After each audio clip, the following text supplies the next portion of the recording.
Some good news for a change. Well, potentially good news anyway.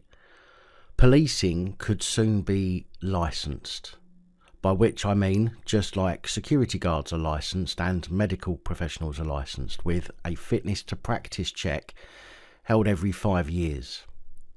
Under this scheme, the College of Policing would be in control of determining whether any officer is fit to hold their licence, and they would be able to strip the licence from any officer deemed unfit to work and bar them from policing. The Strategic Review of Policing in England and Wales, due to be published today, suggests that police would have a fitness to practice test every 5 years to weed out bad behaviour in England and Wales police forces. This would prevent bent coppers' own forces overseeing their fitness to hold a licence, which in my opinion would be a good thing, as they wouldn't have their pals reviewing them. The model being proposed is based on the system that doctors and nurses use, where professional licences are revalidated every 5 years, subject to medics demonstrating that they have refreshed their skills and undertaken training to the necessary standards. Police would need to pass interviews about their professional development, qualifications, activities and achievements. And they say that any officer who failed could receive further support, including mentoring, but successive failures would result in them losing their licence. The College of Policing would become the oversight agency for police improvement and is said to lead an overhaul in training by setting mandatory professional standards. Although I was under the impression that professional standards were already mandatory, although often ignored. The new report also calls for the National Crime Agency to become the UK's equivalent of the FBI and assume responsibility for regional organised crime units which currently sit with local forces. The Strategic Review of Policing in England and Wales is said to contain 56 recommendations urging radical reform to police culture, training and organisational structure. Sir Michael Barber, who chaired the review, is expected to say today that there is a crisis of confidence in policing in this country which is corroding public trust. The reasons are deep-rooted and complex, some cultural, others systemic. However, taken together, unless there is urgent change, they will end up destroying the principle of policing by consent that has been at the heart of British policing for decades. I'm pretty sure you're on the precipice of destroying the principle of policing by consent already. He continued, policing in this country is at its crossroads and it cannot stand still whilst the world changes so quickly around it. Now is the moment to move forward quickly on the path of reform. The warning signs, if we do nothing, are flashing red and we ignore them at our peril. This report represents the most comprehensive review of policing for a generation and sets out an agenda of fundamental change. Everyone recognises the need to shift the odds, which too often are stacked in favour of the criminal. Not so sure about that.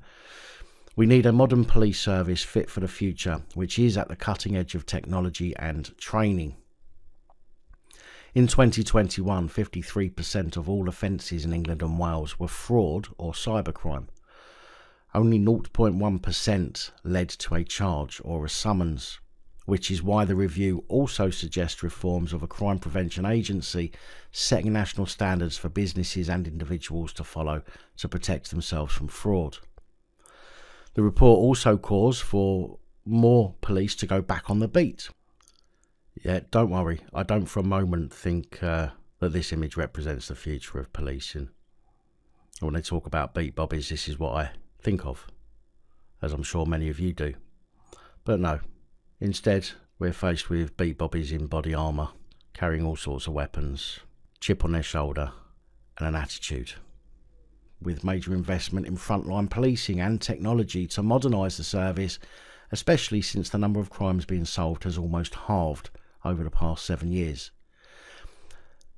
Now, personally, I don't think this is necessarily a bad idea, although I'm sure the only people consulted about this review are the very people least affected by it. I will be taking a look at the published review later and looking for where it says psychological exams will be mandatory, where the police's mobile phones are checked for any evidence that are not fit to be in policing, as it seems most of them are caught out by their devices, or at least evidence is found on them when they get investigated for a crime. But by the time they get investigated, it's already too late. I think the review board should also be made up of not only members of the College of Policing, but also members of the public. And I don't mean paid members of the public either, because once you start getting paid for something like this, you are susceptible to coercion.